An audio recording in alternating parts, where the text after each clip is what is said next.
Talking about even the current senator from the PDP, King Igbe, she's also with the ADC. Dino Melaye also joining this.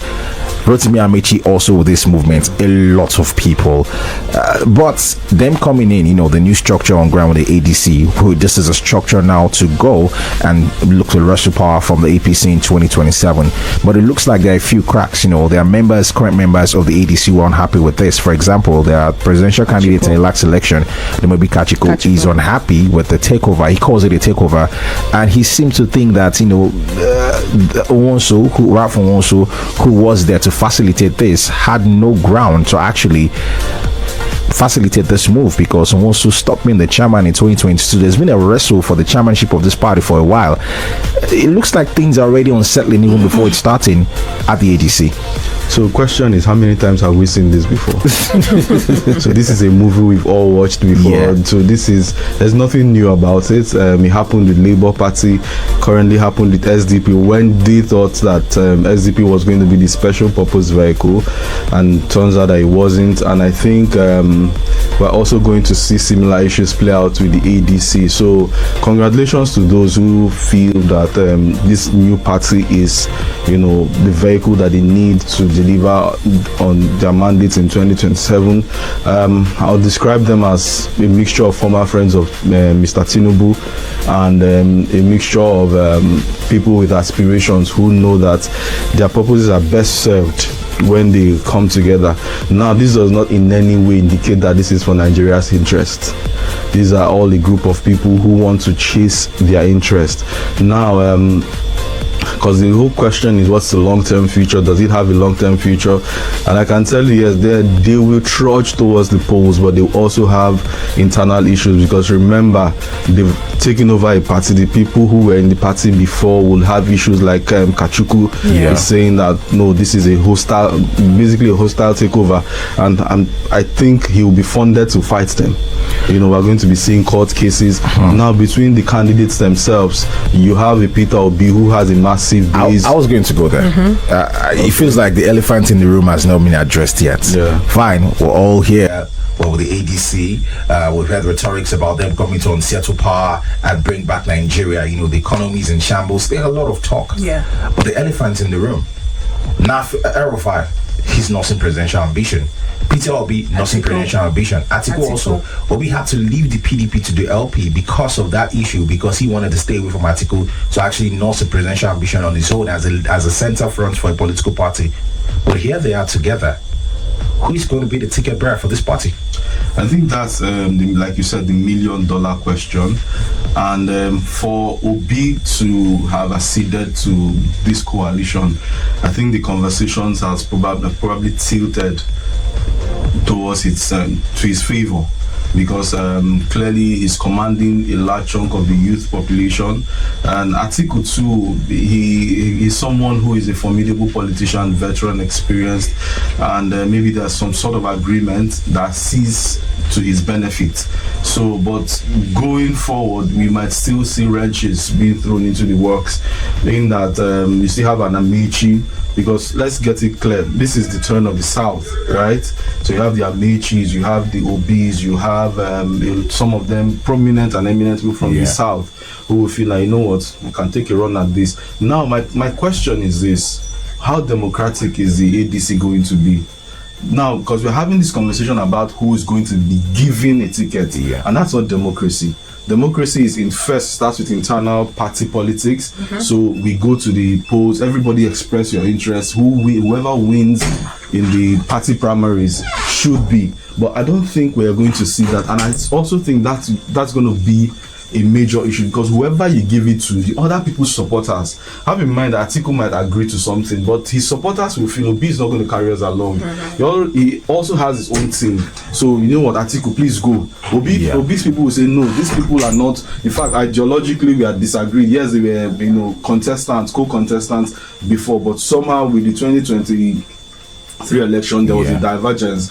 And now you have people like el-rufai in the mix, who does not agree with a large section of Obi's fan base. You have seen Malami come in, who was a very strong critic, or I won't use critic, but he was criticized largely for his role during the NSAS protests and a whole lot that has happened.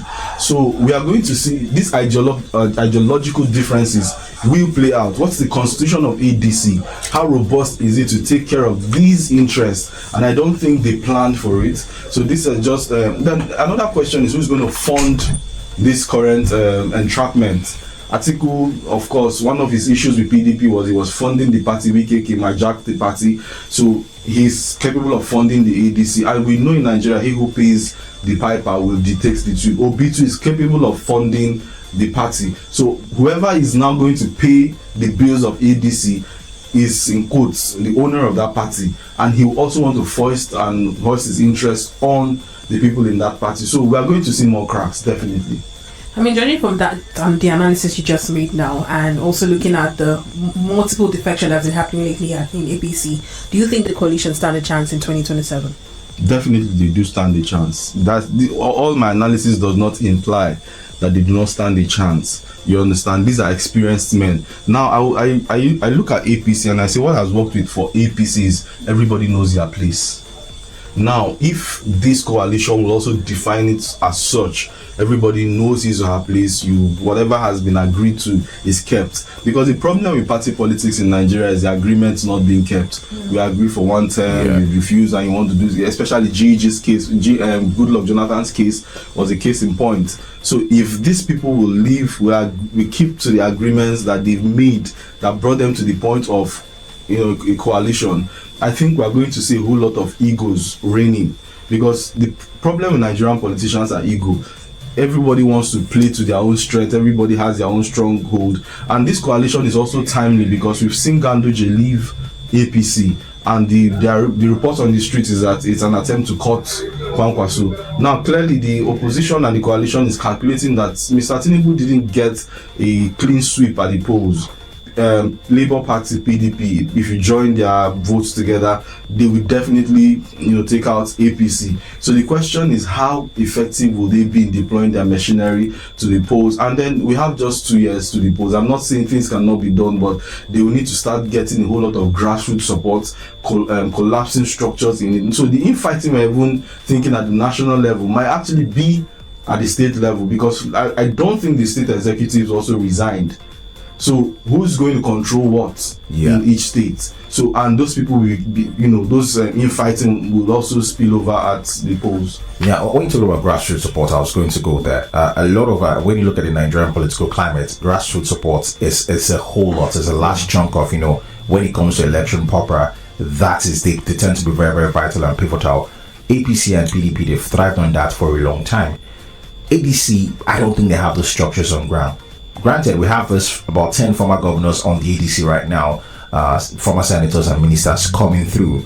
But how much of that support can they rein in without the structure of the APC and PDP behind them anymore? Will that not be a pivotal point for them that would break the situation in their bid to actually wrestle power away from the APC in 2027? So if you check the trajectory of Nigerian politics, you find out that initially it was local government chairmen who were calling the shots at the grassroots. Then the governors discovered that clipped the powers of the local government chairmen became lords unto themselves.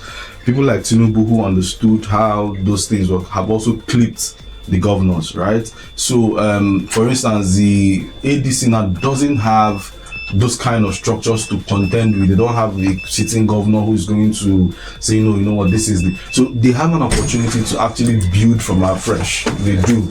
And they also have the funds. Less than 2 years? Yes, APC did it in also similar time. They also have the funds and they have experienced politicians. So it's not as if they're coming like Labour Party to start afresh. So everybody is bringing something to the table, which is why this coalition sort of works. So Obi is bringing a structure that he had for 2023. Atiku is bringing his structure. You have el-rufai, who still has a large chunk in Kaduna. You have Malami, who has in his own state. So it's just how to create a workable pattern, workable system to assuage those who are also in the ADC, who might also feel like, because if not, you're going to start seeing fights for party secretariat, you're going to start seeing a whole lot of infighting, court cases. And again, I think somewhere along the line, they would need to get some bloody nose to learn a lesson, because every new adventure